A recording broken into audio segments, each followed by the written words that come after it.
Hello guys, this is Amol. तुम्हा सगळ्यांचं या लेक्चर्समध्ये स्वागत करत आहे.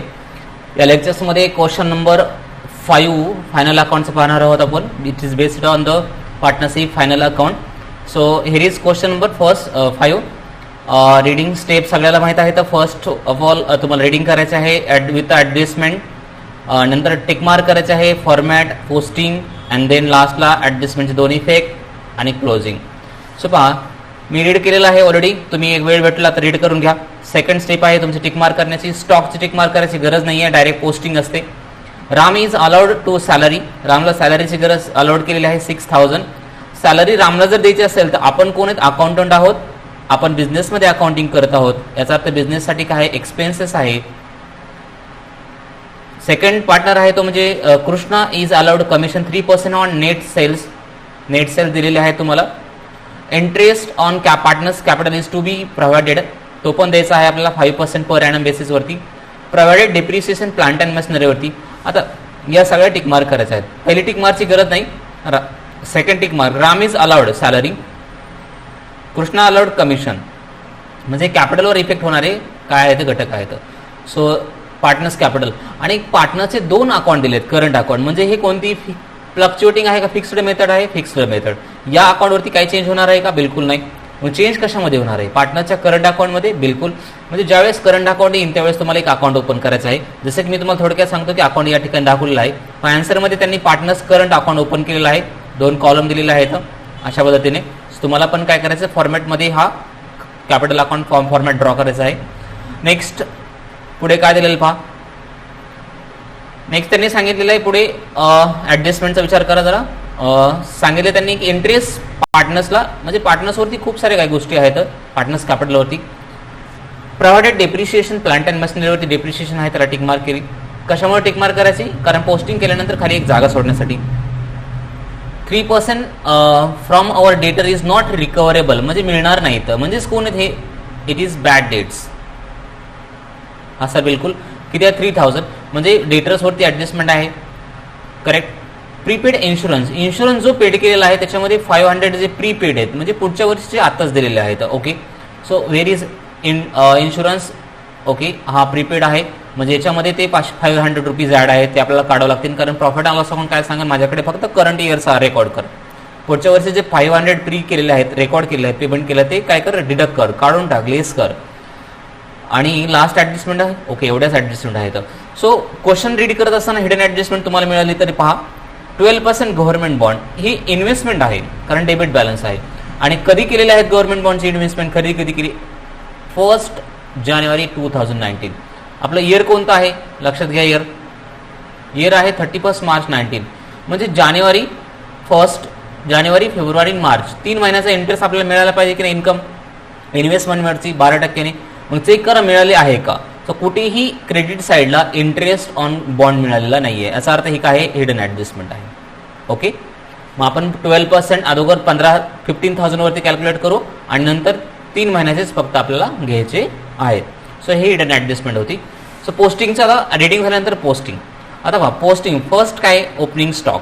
तुम्ही काय करता? तुम्ही टू ओपनिंग स्टॉक. ॲडजस्टमेंट आहे का नाही? सो की कुठे शिफ्ट करतात? 36,000. पुढे काय? पोस्टिंग करत राहा. Capital account. आता सरांनी शिकवलं हे जे कॅपिटल अकाउंट आहे हे फिक्स्ड कॅपिटलमधले आहे. तुम्ही डायरेक्ट बॅलन्स शीटला शिफ्ट करू शकता, जसं की मी या ठिकाणी दाखवत आहे. पहा कॅपिटल अकाउंट बॅलन्स शीटला डायरेक्ट आलेले आहे की नाही? हे आन्सरचा पार्ट आहे. दोघांचं अमाऊंट लिहिलेलं आहे 1,60,000, 80,000 आणि आउटरला शिफ्ट केले आहे. म्हणजे तुम्ही पण काय करू शकता? पोस्टिंगमध्ये डायरेक्ट बॅलन्स शीटला त्याचा इफेक्ट दाखवू शकताय. So capital account first one is Ram 1,60,000, Krishna 80,000, आउटरला 2,40,000 like this. Okay. म्हणजे जसं आन्सरमध्ये दाखवलं आहे तसं पोस्टिंग करू शकताय. या ठिकाणी पहा लाईक दिस. एकदा ही पोस्टिंग झाली तर नंतर क्वेश्चनमध्ये दुसरा पोस्ट काय आहे ते posting done. Current account. Current अकाउंटचा बऱ्याच सारे ॲडजस्टमेंट असल्यामुळे हे अकाउंट ओपन करायचं आहे. सो त्यांनी अकाउंट ओपन. मग बॅलन्स कुठे जाईल? करंट अकाउंटमध्ये एक बॅलन्स आहे क्रेडिट आणि एक आहे डेबिट. सो क्रेडिटला क्रेडिट साईडला बाय बॅलन्स, डेबिटला डेबिट साईडला बाय बॅलन्स 8,000 4,000. शिफ्टिंग पहा त्यांनी. आता मी अकाउंट ओपन करत आहे, तुम्हाला डायरेक्ट दाखवत आहे. पहा, हे आन्सरचा पार्ट आहे, हे अकाउंट आहे. मग पहिली पोस्टिंग तुमच्या अकाउंटमध्ये काय येईल? बाय बॅलन्स ब्रॉट डाऊन रामचा 8000 आणि टू बॅलन्स ब्रॉट डाऊन कृष्णाचा डेबिट बॅलन्स. ही पोस्टिंग आहे तुमची. तुमच्या आन्सरमध्ये अशा पद्धतीने पोस्टिंग होईल. नेक्स्ट पुढे परचेस. परचेसची पोस्टिंग तुम्ही काय करता? To purchase. याच्यावरती ऍडजस्टमेंट रिटर्न वगैरे होते का नाही, दुसरे ऍडजस्टमेंट आहे का नाही, मग डायरेक्ट अमाऊंट लिहू शकताय 1 लाख. ओके, बिलकुल सर. नेक्स्ट पुढे sundry creditors, sorry sales. Sales काय आहेत? क्रेडिट बॅलन्स आहेत 2,08,000. सो इथे तुम्ही लिहिता बाय सेल्स अमाऊंट आहे 2,08,000 लाईक दिस. ठीक आहे. नेक्स्ट पुढे सेल झाल्यानंतर काय? सन्ड्री डेटर्स ऍसेटचा पार्ट आहे. अमाऊंट किती आहे? 1,73,500 आणि ऍडजस्टमेंट आहे. सो मी ऍडजस्टमेंट ऍसेट मध्ये लिहिताना तुम्ही सन्ड्री डेटर्स एक तर करंट ऍसेट वरती लिहा किंवा खाली लिहा. इनसाइडला 1,73,500 आणि एक लाईन सोडायची. का बरं? ऍडजस्टमेंटसाठी. Next creditors. क्रेडिटर्स लायबिलिटीला 41,800. सो आय कॅन राईट लायबिलिटीला थोडी अंतर सोडून इथं करंट अकाउंट लिहावं लागणार आहे. सो इथं लिहित आहे मी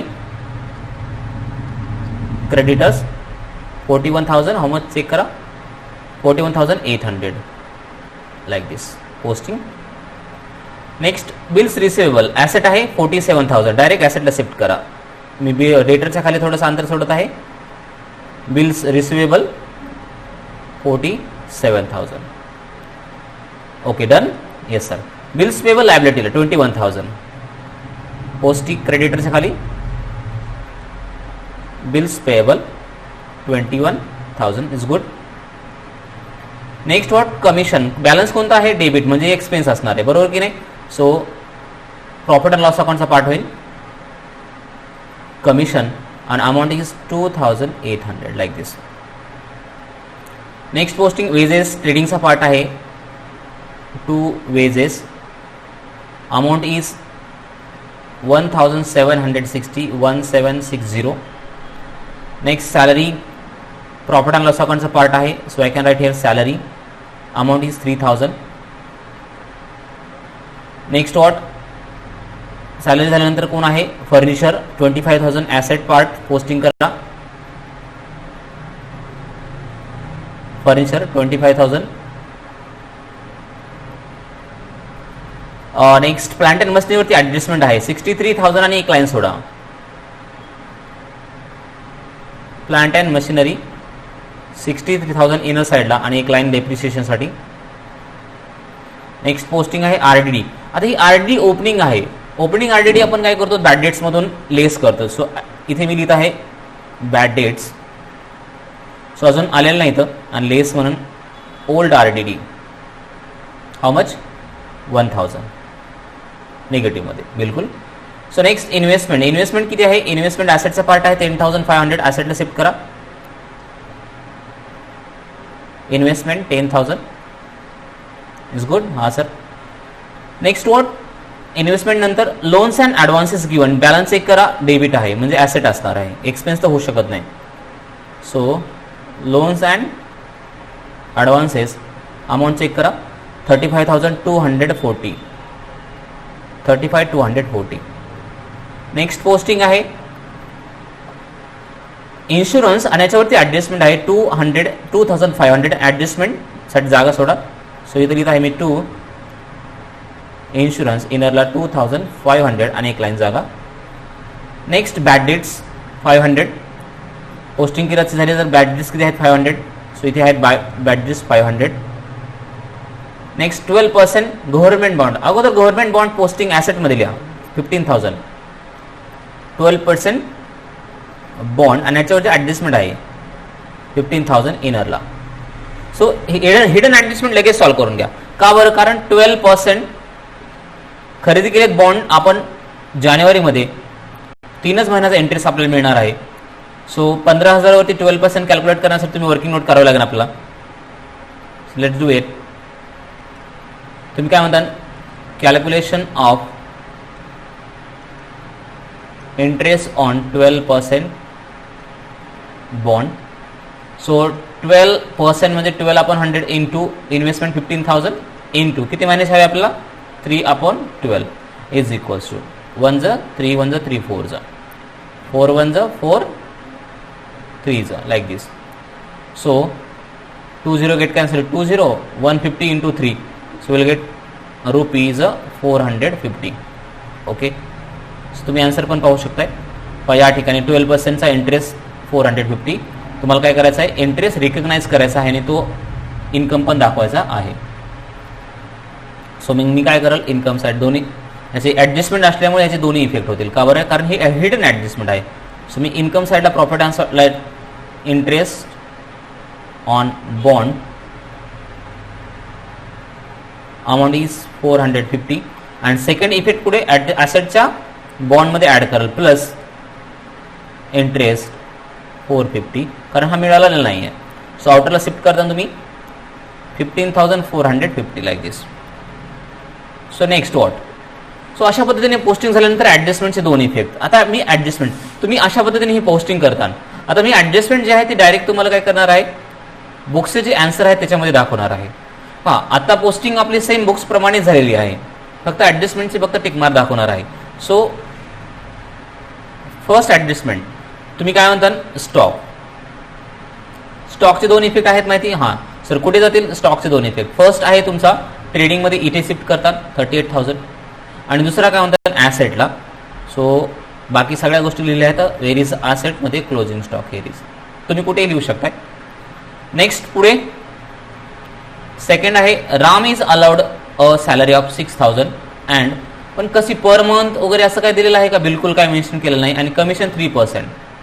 अगोदर रामची सॅलरी देऊन टाकू एक्सपेन्सेस. तर मग रामची सॅलरी कुठे दिलेली आहे, एक्सपेन्स सॅलरीचा एक्सपेन्स म्हणजे प्रॉफिट अँड लॉस अकाउंट आणि रामच्या अकाउंट म्हणजे करंट अकाउंटला इफेक्ट जाईल, दोन इफेक्ट. सो मग बुक्सने पण तेच केलेलं आहे. पहा, रामच्या करंट अकाउंटला एक्सपेन्सला अगोदर बुक केली सॅलरी, कुठे आहे इंटरेस्ट ऑन कॅपिटल झाल्यानंतर वेर इज सॅलरी, रामची सॅलरी कुठे दिलेली आहे, हे जस्ट मिनिट.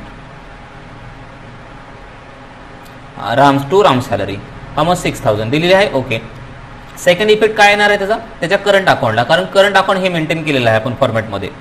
सो पहा, सॅलरी हमेशा पार्टनर्स कॅपिटल अकाउंट पाहिलेले आहेत. सो तुम्ही काय म्हणता, राम सॅलरी कुठून आलेली आहे, प्रॉफिट अँड लॉस अकाउंटवरून, म्हणून त्याचं नाव लिहायचं आपल्याला. किंवा तुम्ही राम सॅलरी लिहिलं तरी चालेल, रामलाच फक्त द्यायचे आहे. असे दोन इफेक्ट. सो त्याच ॲडजस्टमेंटमध्ये कमिशन दिलेलं आहे कुणाला, कृष्णाला. तर पहा, कमिशन आपल्यासाठी एक्सपेन्स आहे. कृष्णाच कमिशन 3% कॅल्क्युलेट केलेले आहेत. फर्स्ट इफेक्ट इथे आणि कृष्णाच्या घरामध्ये कमिशन दिलेलं आहे या ठिकाणी second effect. Okay, next adjustment काय आहे, नेक्स्ट ॲडजस्टमेंट आहे इंटरेस्ट अलाउड केलेला आहे पार्टनर्सला 5%. तर पार्टनर्स कॅपिटल किती आहे चेक करा बरं. पार्टनर्स कॅपिटल इथे आहे 1,60,000 आणि 80,000 वरती 5% द्यायचे आहेत. मग बिलकुल त्यांनी दिलेले आहेत. पहा, आता इंटरेस्ट जो आहे पार्टनर्सला करंट अकाउंटला इफेक्ट जाईल. इंटरेस्ट ऑन कॅपिटल दोघांना 8,000 आणि 4,000 मिळालेलं आहे. तुम्ही कॅल्क्युलेशन करू शकताय, 5% कॅल्क्युलेट करा.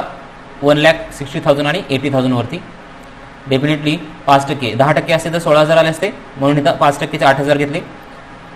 इथे 10% असते तर 8,000 आले असते, 5% आहेत म्हणून 4,000 घेतले. Point clear. हां सर, पण याचा सेकंड इफेक्ट काय आहे आपल्यासाठी, डेफिनेटली पार्टनर्सला तुम्ही काय देताय, पार्टनर्सला इंटरेस्ट देताय. याचा अर्थ आपल्यासाठी एक्सपेन्स आहे इंटरेस्ट ऑन कॅपिटल. तुम्ही एकच अमाऊंट करेक्ट लिहा किंवा दोघांचं पार्टनर्स करंट अकाउंट नाव लिहून असे अमाऊंट 12,000 लिहू शकताय. हे असे दोन इफेक्ट होते कशाचे, इंटरेस्ट ऑन कॅपिटलचे. नेक्स्ट तुम्हाला ॲडजस्टमेंट हमेशा दोन इफेक्ट लक्षात ठेवायचे आहेत. नेक्स्ट इफेक्ट आहे आपलं, नेक्स्ट ॲडजस्टमेंट आहे third one. Fourth one depreciation plant and मशिनरीचे. आता ऑलमोस्ट सगळ्यांना माहीत आहे डिप्रिशिएशनचा इफेक्ट काय आहे. प्लांट अँड मशिनरीवरून लेस करतात, बरोबर की नाही. पहा, ही पार्टनर प्लांट अँड मशिनरीवरून लेस केलेला आहे, याचा आउटरला इफेक्ट. आणि सेकंड इफेक्ट काय, डेप्रिशिएशन कशावरती, plant and machinery. So like this इथे लिहिलेलं आहे. तुम्ही पण प्रॉफिट अँड लॉस अकाउंटला असंच लिहिता. सो पुढची इफेक्ट काय, पुढची ॲडजस्टमेंट आहे तुमची 3,000 कस्टमरकडून मिळालेले नाहीत, म्हणजेच काय बॅड डेट्स आहेत. ओके, सो बॅड डेट्समध्ये बॅड डेट्स आपले 500 होते, नंतर ते RDD आहेत आणि हे 3,000.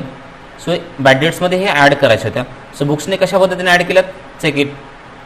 पहा, बुक्सने या पद्धतीने ॲड केलेले आहेत. सो पहा, बॅड डेट्स ओल्ड 500, RDD जी प्रोव्हिजन मेंटेन करायची. बरं ह्याला bad debt new bad debt म्हटलं तरी चाललं असतं. 3000 आहेत, 3500 झाले आणि लेस ओल्ड RDD 1000 जी बॅलन्स ट्रायल बॅलन्समध्ये, असा आउटरला 2500 आले. सो पण ह्याचे इफेक्ट जे आहेत 3000चा इफेक्ट डेटरवरती पडणार होता. सो डेटरवरती काय पडला आहे या ठिकाणी पहा, सन्ड्री डेटर्समधून लेस केले bad debts 3000. Point clear. So म्हणजे कोणती ऍडजस्टमेंट होती, दिस वन 3000 डेटर्समधून लेस आणि प्रॉफिट अँड लॉस अकाउंटला त्याचा दुसरा effect. Last one prepaid insurance. Insurance prepaid अगोदरच दिला आहे. प्रॉफिट अँड लॉस अकाउंट म्हणून माझ्याकडे ठेवू नकोस अगोदर दिलेल्या वस्तू. सो काढून टाक. So profit and loss account जो इन्शुरन्स आहे हा इन्शुरन्स त्यांनी प्रीपेड काढून टाकलेला आहे. 500 रुपीज 2000 ठेवले आणि हा इन्शुरन्सवरती अधिकार आपला आहे म्हणून त्यांनी ॲसेट साईडला इन्शुरन्स दाखवलेला आहे 500. Point clear. सो सेम आपण पण अशीच पोस्टिंग केलेली आहेत आणि याच पद्धतीने तुम्ही काय करू शकतात होतात, ऍडजस्टमेंट पण लिहू शकत होतात. कुठे, याच फॉर्मॅटमध्ये इथे तुम्ही ऍडजस्टमेंट लिहू शकत होतात दोन्ही ठिकाणी. सो करेक्ट आपला क्वेश्चन काय झाला असता, टॅली केला असता. पण आता टॅली करत असताना इम्पॉर्टंट पार्ट कोणता आहे सर, टॅली करताना काय करायचं, करंट अकाउंटचे मेंटेन करत असताना टॅली करत असताना सगळ्यात अगोदर तुम्ही काय करता, ग्रॉस प्रॉफिट येईल. हा ग्रॉस प्रॉफिट इथे लिहिता. नंतर तुम्ही टोटल फाइंड करता. टोटल फाइंड केल्यानंतर तुम्हाला डिफरन्स येईल 71,000 आणि इथे इंटरेस्ट प्रॉफिट शेअरिंग रेशो काहीच दिलेला नाहीये क्वेश्चनमध्ये म्हणून त्यांनी काय केलं, हाफ हाफ यूज केला. तो हा प्रॉफिट वाटलेला आहे इनर कॉलममध्ये. मग ह्या पार्टनरच्या प्रॉफिटचं करायचं काय, करंट अकाउंट ज्यावेळेस नव्हतं त्यावेळेस आपण कॅपिटलमध्ये ऍड करायचं होतं. आता करंट अकाउंट आहे म्हणून त्यांनी काय केलं, प्रॉफिट या ठिकाणी शिफ्ट केला. हा थोडं आठवण्याचा प्रयत्न करा, पार्टनर्स कॅपिटलला प्रॉफिट दिला की नाही आपण, हा सर बरोबर. म्हणजे ट्रेडिंग अकाउंट आणि profit and loss account close. आता काय करायचं, कॅपिटलकडे न जाता पार्टनर्स बॅलन्स शीटकडे न जाता पार्टनर्स कॅपिटल अकाउंट क्लोज करून घ्यायचे. टोटल तुमची एवढी येणार आहे बरोबर आणि बॅलन्स तुमचा हा येणार आहे आणि हा बॅलन्स तुम्हाला कुठे न्यायचा आहे, बॅलन्सिंग पिरियड कॅरेट करून बॅलन्स शीटला आणायचं आहे आणि बॅलन्स शीटला आणल्यानंतर तुम्हाला टोटल करायचे आहे. तर बॅलन्स शीट तुमची काय होईल, टोटल होईल. सो पहा कमीत कमी आपल्याला 30 मिनिटमध्ये हा क्वेश्चन आपल्याला सॉल्व्ह करायचा आहे. प्लीज 80% जरी तुम्हाला हा क्वेश्चन समजला तरी इनफ आहे. पण माझी अपेक्षा अशी आहे, 5वा क्वेश्चन चालू आहे, 5th क्वेश्चन चालू आहे, डेफिनेटली तुम्ही 100% टॅली करण्याचा प्रयत्न करा. Will stop today. Thank you for watching this video. Thank you very much.